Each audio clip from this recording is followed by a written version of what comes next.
going to be talking about meeting the demand for smoke-free housing today, and want to go over a few logistics before we get started, noting that all participants will be muted throughout the webinar, so hopefully that people will be able to hear as well as possible. We're going to be answering questions at the end, but please make sure that when those pop up to you as we're going along, to enter them into the question box in the GoToWebinar toolbar so that we can track those and make sure to answer them. Also, we are recording today's webinar and we'll be making it available after the presentation on our YouTube page, as well as, so we'll send that out to all the people who registered today with that link, but you can view other past presentations on our page at youtube.com/sfhousing. So we hope to get this up as soon as we can, but please always just make sure to allow a week if you're looking for it, but look for that email too as a follow-up. So we're excited today to be able to speak with you about smoke-free housing, but I just want to give a little bit of background as we move into that. The Smoke-Free Housing Coalition is a statewide initiative of the Breathe Easy Coalition of Maine. We're working to reduce the number of residents living in multi-unit housing that are exposed to secondhand smoke through supporting the implementation of smoke-free housing policies. This is one of 4 statewide initiatives of the Breathe Easy Coalition of Maine. We also work on supporting the environments of behavioral health facilities, colleges and universities, and hospital settings. And this work is made possible with a grant from the Partnership for Tobacco-Free Maine at the Maine CDC.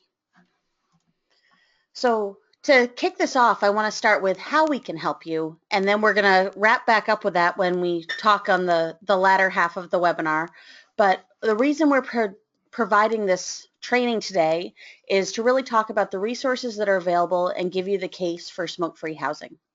So as the coalition, we're available to provide resources, including fact sheets, frequently asked questions documents, template policy language, also individual technical assistance for policy implementation, help with enforcement strategies, and also on how to communicate your policy.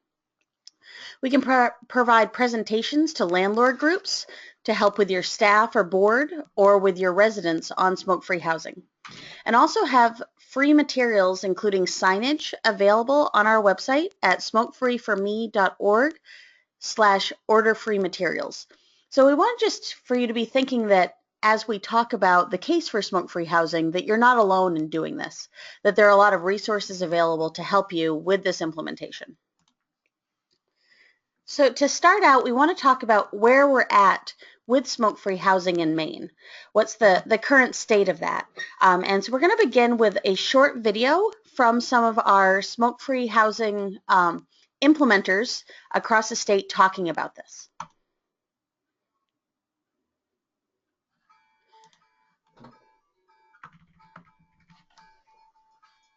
At the Breathe Easy Coalition of Maine, we're really passionate about creating tobacco-free policies. We're a statewide umbrella coalition for 4 initiatives: the Smoke-Free Housing Coalition of Maine, the Maine Tobacco-Free Hospital Network, the Maine Tobacco-Free College Network, and the Maine Tobacco-Free Behavioral Health Network. Smoke-free housing policies are legal and justified, something a property owner or manager can take on that provides a win-win situation for both you and your tenants. I'm Maine Attorney General Janet Mills. Maine law prohibits smoking in enclosed workplaces and in enclosed places that are open to the public. Organizations can adopt policies that go beyond Maine law to restrict all tobacco products, including electronic cigarettes, on all or part of their property. Nothing prevents a property owner or manager from adopting rules that limit or even prohibit smoking. It is legal for landlords and property managers to adopt smoke-free housing policies to protect residents from secondhand smoke, to reduce property damage, and to reduce fire danger. Maine law requires property owners and managers to notify residents in writing of their smoking policy before entering into a lease agreement. Free housing is important to me because I'm not a smoker, neither is my partner or his daughter, so we find it important to live in smoke-free housing for our own health. We know that secondhand smoke is an enormous problem. It's a Class A carcinogen to have from cigarettes around. And I think folks that especially are in low-income housing or affordable housing are perhaps a little more trapped in those scenarios. Perhaps they have less option to move. Smoking in your unit can affect everyone around you, particularly if you're in a building that has adjoining units, townhouse style, or if you're stacked on top of each other. That smoke is going to wave through the units. It's going to go through electrical outlets, the light fixtures, fans. It's going to make its way into common areas and other units. In some buildings, you can smell what people are cooking for dinner, so I wouldn't assume that the same building could stop smoke from traveling from unit to unit. The poor maintenance people, whether it's while they're occupied or after they move, the amount of hours that it took to turn the units, to actually taking a scraper, like you would if you were getting varnish off of something, and scraping the nicotine off the walls. And even once you're done, and you sanitize and you clean and you get it ready for the next tenant, I could tell 3 smokers back that there's been a smoker in my unit. I can absolutely still tell. We as a company have found that the rental properties that we own are much easier to rent, given the fact that they're smoke-free. People are looking for housing that they're not being affected by their neighbor, whether it be noise, whether it be odor, whether it be smoke. Absolutely. And some people come and move in our buildings and move in and are so excited to start fresh and decide to quit as they move in to have a smoke-free apartment. The enforcement of a smoke-free property in the rental market has actually not been as difficult as we had anticipated. It's in their lease. It's a violation of their lease. We notify them. We give them their warning. And 99% of the time, they've stopped. I believe it can initially be a little bit of a challenge, but no, I would not call it difficult. I think, frankly, it's the right thing to do. It's like rolling out any other kind of policy. I don't think it's difficult to make your building smoke-free. I think it's the right thing to do, and every landlord should do it. My advice to other property management companies that have rental units is to make this change, to have a positive impact on your residents and also your owners. I think that it makes the unit more desirable for tenants to rent. I think that more people are looking for smoke-free housing than those who are looking to smoke inside. Bethesda Housing in 2006 had 32 units that were smoke-free, or only 2% of its housing. In 2007, 116 units were smoke-free, or 7%, and by the end of 2012, we became 97% smoke-free. We even had a community petition us as a management company to please make their building smoke-free. Eliminating the easy things are great for us, and this is an easy thing overall to eliminate because it benefits everyone. For landlords, we have information on how to educate your tenants, the case for smoke-free housing, sample smoke-free policy language, disclosure forms, and enforcement guidelines, as well as free signage and promotional items. For more information and resources, or to get connected with the coalition, visit us online at breatheeasymaine.org. All right, so thank you for joining us and holding on through that webinar. We want to just be able to come back over to our slides, but want to have that chance to hear from some folks who are out in the field looking at smoke-free housing to sort of set the stage for what is happening in Maine. So to give a snapshot of our current state of smoke-free housing, we've seen in Maine 100% of the public housing authorities adopt smoke-free housing policies.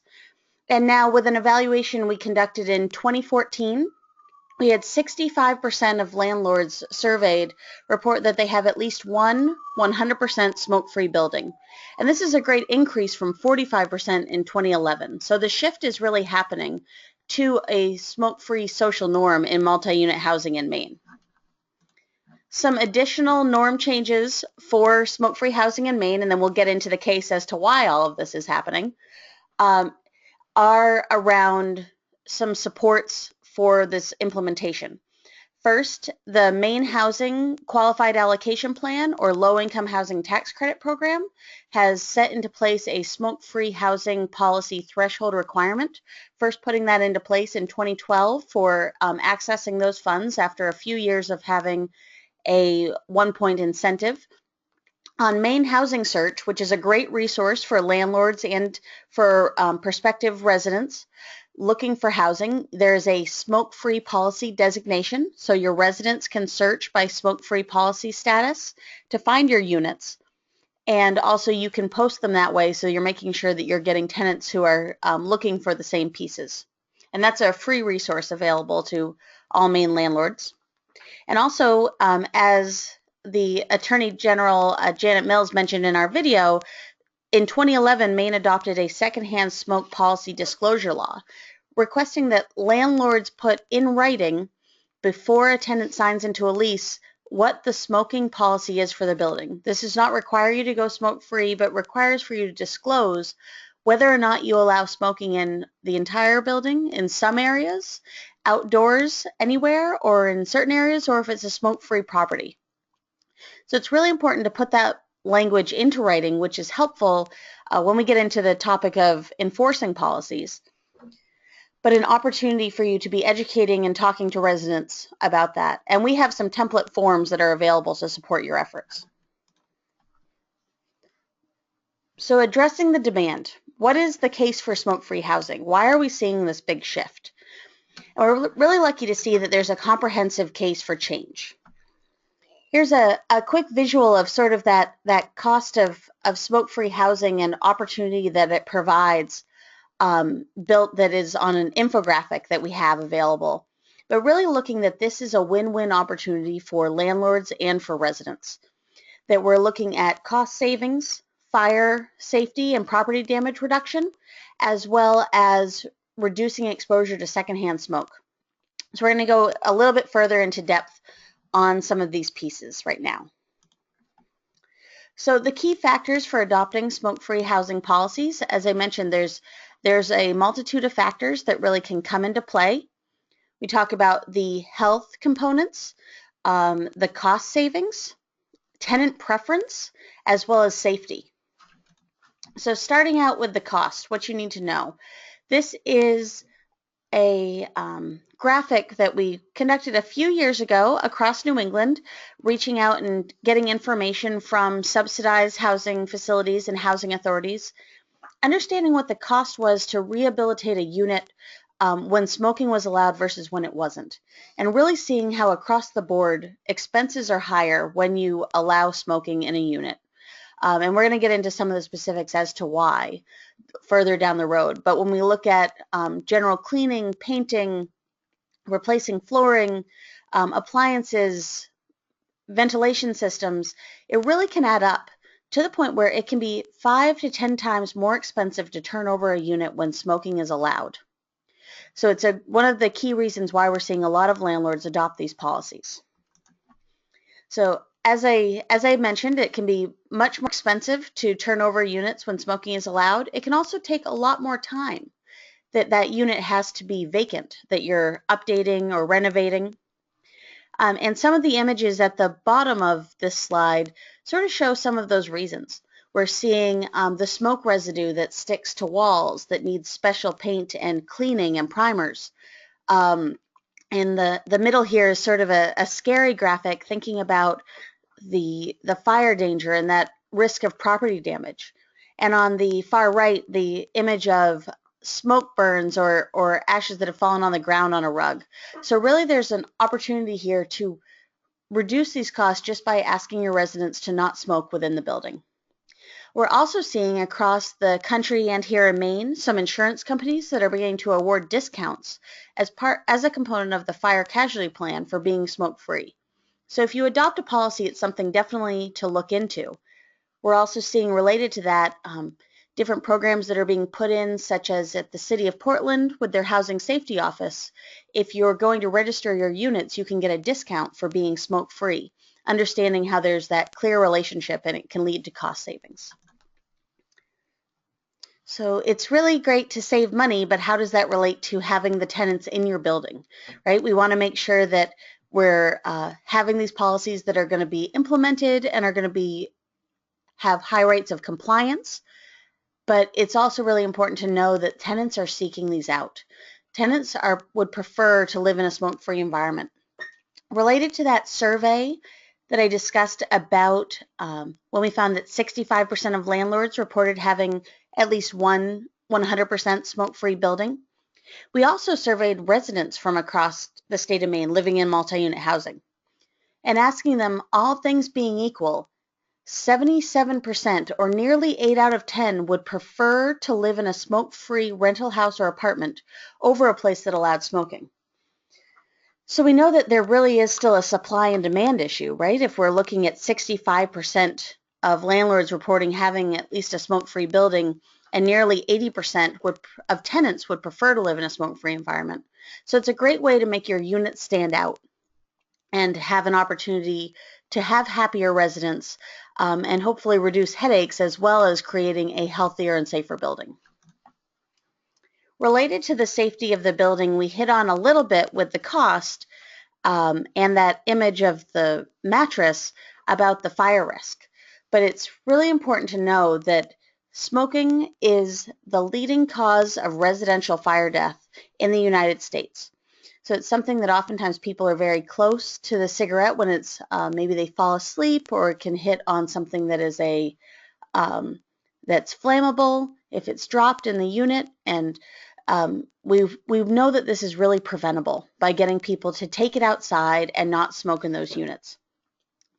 From this 2012 quote from the Maine Fire Marshal, we learned that if people smoked outside only and extinguished their cigarette butts safely in water or sand, property owners' risk of fire would be reduced significantly. They'd save thousands of dollars at turnover, and even more importantly, lives would be saved. So a really great reason to look at adopting smoke-free housing policies is to reduce your risk of fire in your buildings. When we talk about, we've talked so much already about the property component and how this relates into the building, but if we go back to that video, we talked about the fact that the air does not stay in a single unit in a multi-unit building. And especially it can take those toxins from secondhand smoke with it. So this is a statement from ASHRAE, who's the leading sort of authority on ventilation systems in the country, of saying that the only effective means of eliminating the health risks associated to indoor exposure to secondhand smoke is to ban smoking activity in the building. And so it's a great opportunity to think about this, that up to between 10 to 65% of air can move between units in a multi-unit building. So it's taking those toxins from secondhand smoke with it. So to provide a healthier environment for your residents, and one of the main reasons why residents are interested in smoke-free housing is to reduce that exposure. So just to give a little bit of background on that, we mentioned secondhand smoke and why we want to reduce exposure, but it's really that these policies are an opportunity to protect your residents from something that we know there is no risk-free level of exposure to.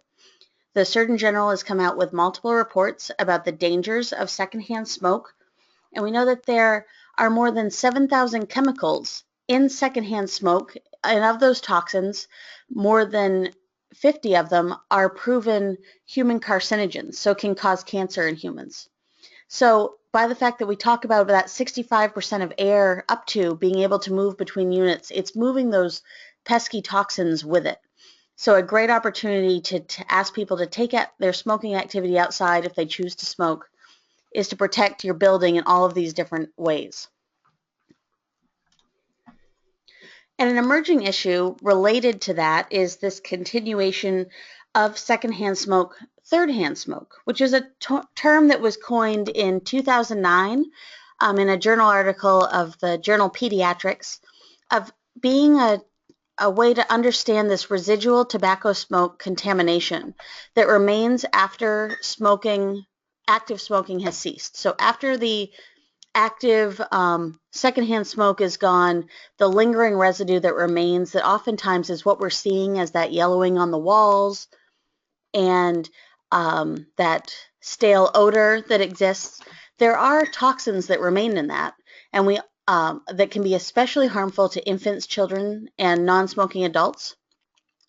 But we also know that it resists normal cleaning and builds up over time, which is related to those unit turnover costs, trying to clean those units, as it was mentioned by our colleague from Avesta in the video about being able to still smell that smoking has previously happened in those units So it's a great reason to take that smoking outside, both for the health of your building as well as for the health of your residents, and to reduce those overall costs.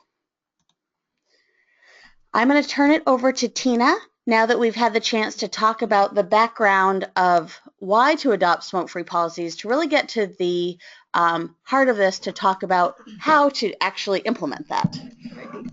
Thanks, Sarah. So now that you've kind of, like Sarah said, reviewed some of why you might want to consider this change if you haven't already, or maybe you're in the midst of it, I'm going to show you a bunch of tools and easy kind of opportunities and things you can find on our website to make this whole process easier. So the first thing you're going to see there is a picture of a roadmap that we have produced that just shows 4 pretty simple steps. Each one of those steps, of course, involves multiple processes, but we have a printed copy of this roadmap. The other side is an infographic about smoke-free housing and the demand for it. But we're going to go through each of these steps in a little bit more detail here as we move through. And I just want to mention as we move through also, everything that Sarah just talked about and everything that I'm going to review, all of this can be found on our website, which is smokefreeforme.org. A lot of really great information, easy to use tools, and downloadable templates and things like that all can be found on that website. So if we're moving too fast or you have a question about something, we're available, but also go to the website and click around, and I think you'll probably find what you need there as well. So these again are kind of, these are the steps broken down a little bit more clearly into 6 tried and true ways that we have worked with hundreds of landlords around the state to create successful smoke-free housing policies. Sounds pretty simple. Like I said, each one involves a couple of steps. But what we found is folks who follow these 6 steps really do end with a successful, not just a policy, but implementation of that policy with pretty happy tenants and very happy staff. So these are the 6 things. Like I said, we're going to go through these in a little more detail, but making a plan, adopting some policy language, educating your residents and your staff, amending your leases, communicating the policy, and then implementing and enforcing concisely. So here's that first part, make a plan. So some of you may be at that stage right now, and you have a lot of things to consider, of course. When do you want it to take effect? Where will you restrict the smoking? Do you want to get residents involved in this decision by maybe doing a survey? What products are you going to include in this policy? I'll delve into each of these a little bit more, but these are all things to take into consideration before you jump ahead. Like when do you want your top policy to take effect, for example? Do you want this to happen right away? We've certainly seen lots and lots of people do this within a 3-month time frame and be very successful. But if you feel like you'd rather take a 6-month time frame, that certainly works as well. Gives you a little bit more time to communicate with your tenants and your neighbors and your staff and anyone else who this might impact. But if you have a smaller building or a limited number of tenants, you may not want to take a full 6 or 9 months. You may want to move it forward a little faster. Where will you restrict smoking? Of course, you need to think about that. And are you going to do this for your whole portfolio, or just specific buildings? We have found, or we have heard from folks, that it's usually easier to do things portfolio wide, so it's consistent and the messaging is consistent among all of your buildings, but that's up to you. And of course, you can do indoor only, or you can decide, hey, all the indoor is going to be smoke-free, but I'm going to put up some butt huts or some type of place for people to congregate when they smoke. That's certainly fine. We recommend you to think about 25 feet from your doors, windows, and entrances.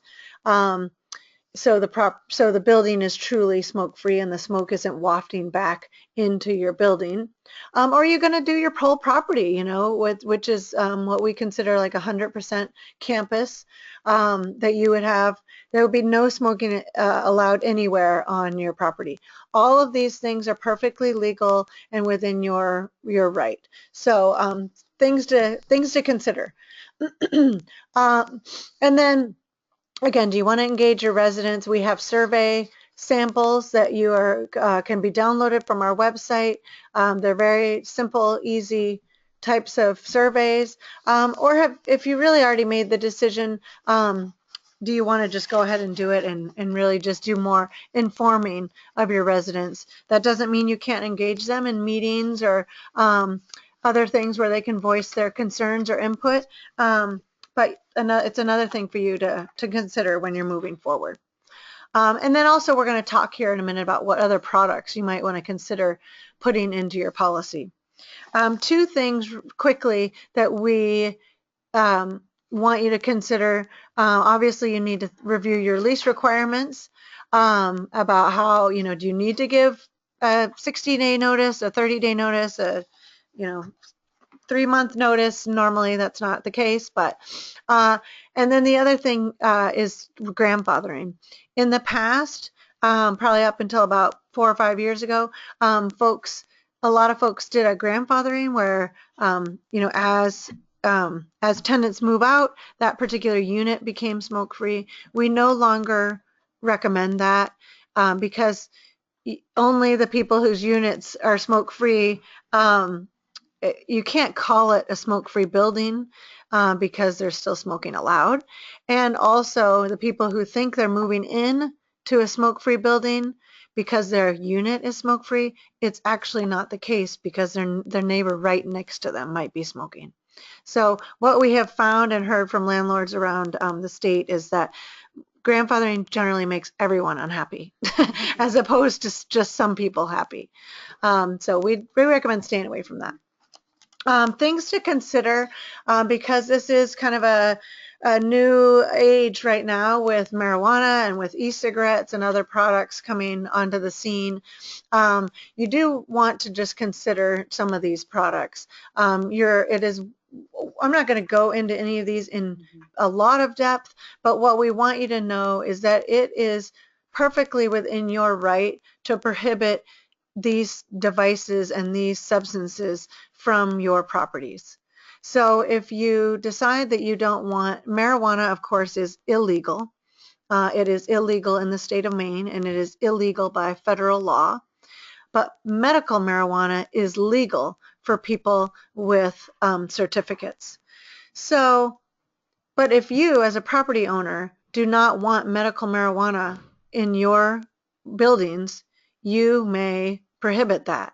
That is within your right. So that's something you want to think about. We have some resources there down at the bottom of your slide. If you want more information, you can also, of course, reach out to us. A couple more things just about marijuana. Certainly we know that secondhand marijuana smoke is not good. There's been the World Health Organization has determined that it does cause cancer in people who are ingesting that secondhand smoke. We also know for a long time now, almost 7 years, California has determined 33 different type of chemicals within marijuana smoke that are carcinogens. This isn't however you feel about medical marijuana is not really the point, but if you're deciding upon the health of the residents in your building, I think these are two things you really are something you really need to think about. The big thing in terms of enforcing a policy, if you have a great tobacco policy or you're ready to implement a great tobacco policy around cigarettes, allowing medical marijuana or marijuana use does make it more difficult to enforce your tobacco policy. And you can imagine the many different ways it becomes difficult to enforce one policy over another policy. So just something to think about. Another thing to think about that is certainly getting a lot of press and attention right now is electronic cigarettes. What I'll tell you about electronic cigarettes is just that they're new, they're confusing. They come in all shapes and sizes and colors. Here, there's 3 examples on there. One that, of course, looks exactly like a combustible cigarette, a traditional tobacco cigarette. And this is only 3 of hundreds of varieties on the market right now. And again, when it comes to your policy and successful enforcement of your policy, is allowing e-cigarettes going to make it more difficult for you to enforce a tobacco policy? We have heard from folks that yes, it does make things more difficult. So, but it's something, again, for you to think about. The one other thing I'll point out about e-cigarettes is that you can't really tell in these photos very well, but e-cigarettes can be used for nicotine, it can be used for water vapor, and they can be used for other substances. And sky's the limit in terms of the other substances that it can be used for. So again, something to consider when you're thinking about what to include in your policy. So in terms of moving forward, now that you've kind of thought about where and how, and you've thought about maybe what in terms of what you're going to include, now it's time to move forward and actually start developing that policy. The big thing here is really making sure your language is clear and consistent. And again, we have great language template for you to use. Multiple varieties. We have one best practice, and each of these you'll see is follows the standard of clear and consistent, making sure not just your tenants, but prospective tenants and your staff never have to question what the policy is, who's supposed to enforce it, when it's being enforced, where, all those things, because they're very clear and consistent within that written policy. A couple other things that you probably want to include in your policy is a purpose. Why is this important? The definition. Again, who does this affect? Are you grandfathering people? We hope not. But if you are, you need to state that. Are you including e-cigarettes? If you do, you need to state that, and you need to be very specific about each of those types of issues. Again, we don't want to scare you with any of this because there's lots and lots of sample lease language out there right now, some of which is right on our website, and what we consider best practice because we know it's been used hundreds of times across the state and is successful. A little bit more about those policy components. I'm not going to go into this, but there's some sample language. You can see it tells you where it's prohibited. You can see who it applies to, and you can see what it applies to. And then it defines what smoking is, because nowadays you have to define it because it is kind of a complicated subject at this point with the introduction of e-cigarettes. So this part is what we widely consider the most important part of your policy, which is communication. The policy itself, of course, is really key, but the communication, how you tell your tenants about it, how you talk to your prospective tenants about it, how your staff communicates and handles it, this is really, really critical to how successful the enforcement will be. You can share this information in multiple ways, in writing, through a newsletter, through emails, through letters in, their mailbox. We encourage folks to use all of those avenues if possible. You might have a residential meeting where you invite people to come give input.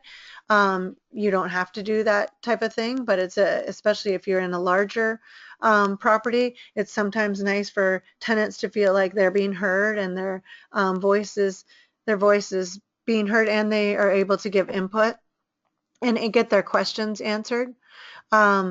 remember when you're doing all this that, you have probably 70–80% of your tenants who do not smoke. So the vast majority of your tenants will not be impacted, except for in a positive way, by this type of policy. The 20%, give or take, of people who do smoke, some of them will think this policy is great. Because they already don't smoke in their unit, or they know how bad it is, or they really have no interest in trying to harm their neighbor with their secondhand smoke. But then you might have a vocal few that hate this policy and are going to be happy to tell you all about how much they hate this policy. But keep in mind that they're a very small minority. So posting that signage, engaging your tenants, communicating before the policy goes into effect, and exactly what they have to expect is really, really important. And I didn't mention staff, but we've kind of talked about it throughout. Your staff is really key to the successful policy enforcement, whether that be just you if you're in a small property, or you have people working for you. You want to be, again, very clear about what the policy is, who it affects, when it goes into place, but you also want to be proud of this. I mean, this is the right thing to do. You are making your building healthier for the people who live there. You're protecting the integrity of the building by not allowing nicotine to stick to your walls and windows and fireplaces. And you're protecting the people who work there from going into units that are filled with secondhand smoke. And you're also protecting everyone from potential fires. So we like to tell people to be proud of being smoke-free, make it a celebration. Don't sweep this under the rug. Be ready to celebrate this and tell everyone what's going on, because you're proud of it and you know it's the right thing to do. Oh, I should have skipped back there. There we go. In terms of just one last word about enforcing your policy from day one. Just like any type of change, any type of new policy that you've ever enforced, or any type of thing that you're trying to bring anything along with, change can sometimes be hard. But you have to be consistent about that change, consistent with the messaging, and you have to do it from day one.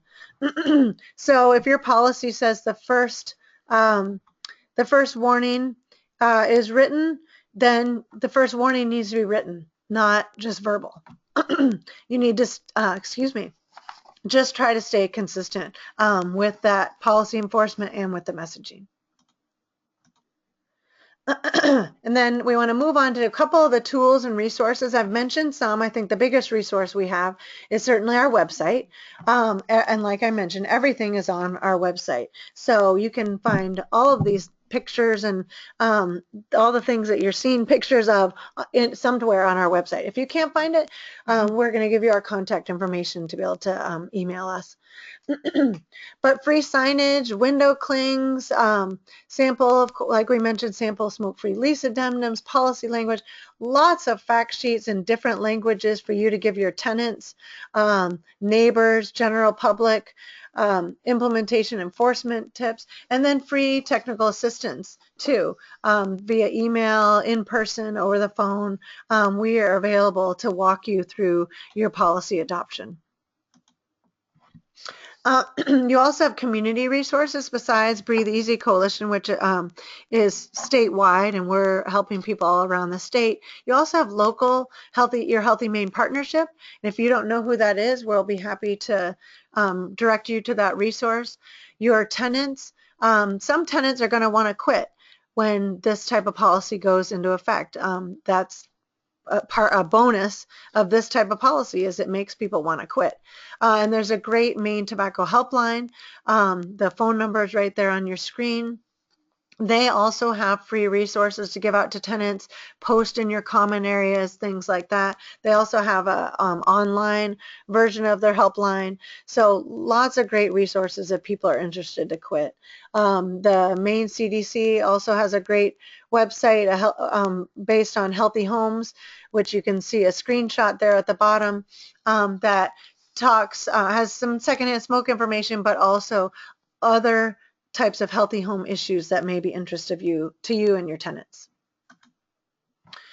So we probably talked really fast and we gave you a lot of information, but we want to open it up to questions that you all may have. You can raise your hand. There's a spot where you can raise your hand, or you can type in a question to the question panel, part of the panel on your screen, and we are happy to answer that out loud, or if you raise your hand, we can unmute you and you can actually ask a live question. So we're going to give a little bit of time for that. Looks like we have one question that popped up. All right. So I'll ask that. Thank you for putting that in. So we have, if you have a smoke-free policy, do I need to disclose it separately? So I think this is going back to the smoke-free, the secondhand smoke policy disclosure law. When we touched on that briefly, as Tina said, we tried to hit on a lot in this hour. But if you have a policy in place for saying that your building is smoke-free, as long as you're having the tenant sign off with an acknowledgement of that policy, which is also a great enforcement strategy and compliance strategy, because you're raising awareness, that covers the need under the disclosure law. So it's making sure just that there is that general awareness. So when the law was put into place, there is not a specific form that needs to be used.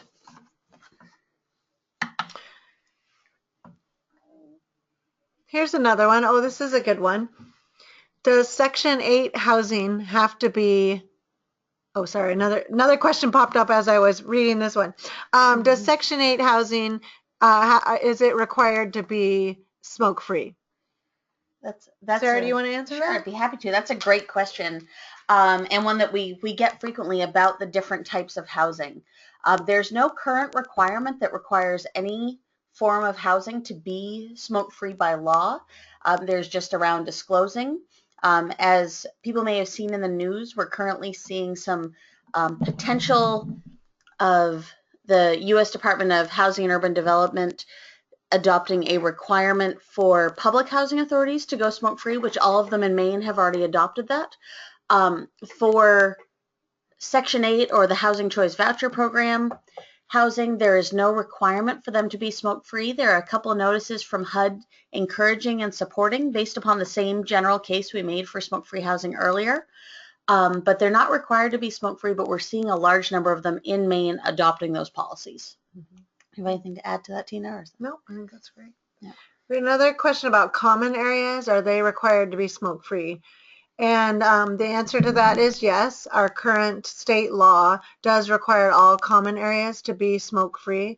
So even if you haven't adopted your policy yet, your laundry rooms, your hallways, anywhere where the public is invited, and common areas are all currently required to be smoke-free.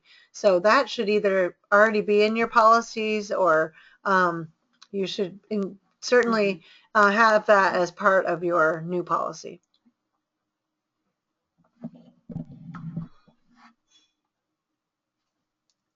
We're waiting to see if anybody else has any questions. Yeah. But please definitely keep in mind our resources that we have listed on here. As Tina mentioned, we really have worked hard to have a comprehensive website at smokefreeforme.org. And hopefully you can find a lot of those answers and materials and resources there if a question pops up afterwards. But also we'll send out a link to the recording that has our contact information, so you can follow up with us if there's something you need. Great. All right. Well, thank you all so much for joining us. And we'll look forward to any ways we can support your smoke-free housing efforts.